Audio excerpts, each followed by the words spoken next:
দীর্ঘদিন পর ঐক্যবদ্ধভাবে সিলেটের রাজপথে শক্তি প্রদর্শন করেছে ক্ষমতাসীন রাজনৈতিক দল আওয়ামী লীগ।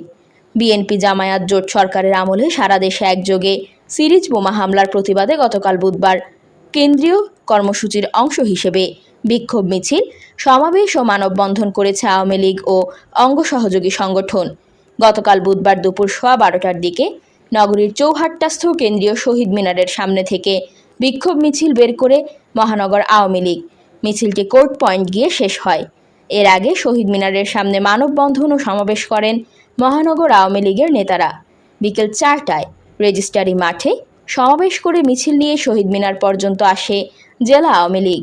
আওয়ামী লীগের পৃথক মিছিলে নেতৃত্ব দেন মহানগর শাখার সভাপতি মাসুক উদ্দিন আহমদ, সাধারণ সম্পাদক অধ্যাপক জাকির হোসেন এবং জেলা শাখার ভারপ্রাপ্ত সভাপতি শফিকুর রহমান চৌধুরী ও সাধারণ সম্পাদক নাসির উদ্দিন খান।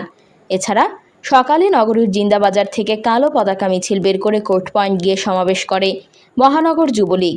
মিছিলে নেতৃত্ব দেন সভাপতি আলম খান মুক্তি ও সাধারণ সম্পাদক মুশফিক জায়গিরদার। দুপুর 12টায় কেন্দ্রীয় শহীদ মিনারের সামনে মানববন্ধন করে মহানগর শ্রমিক লীগ। মানববন্ধনে বক্তব্য রাখেন মহানগর শ্রমিক লীগের সাধারণ সম্পাদক নাজমুল আলম রোমেন। সকাল 11:30টায় শহীদ মিনারের সামনে মানববন্ধন ও সমাবেশ করে মহানগর স্বেচ্ছাসেবক লীগ।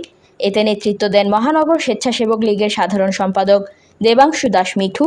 এছাড়াও সিলেট নগরীতে জেলা ও মহানগর ছাত্রলীগ বিক্ষোভ মিছিল ও সমাবেশ করে।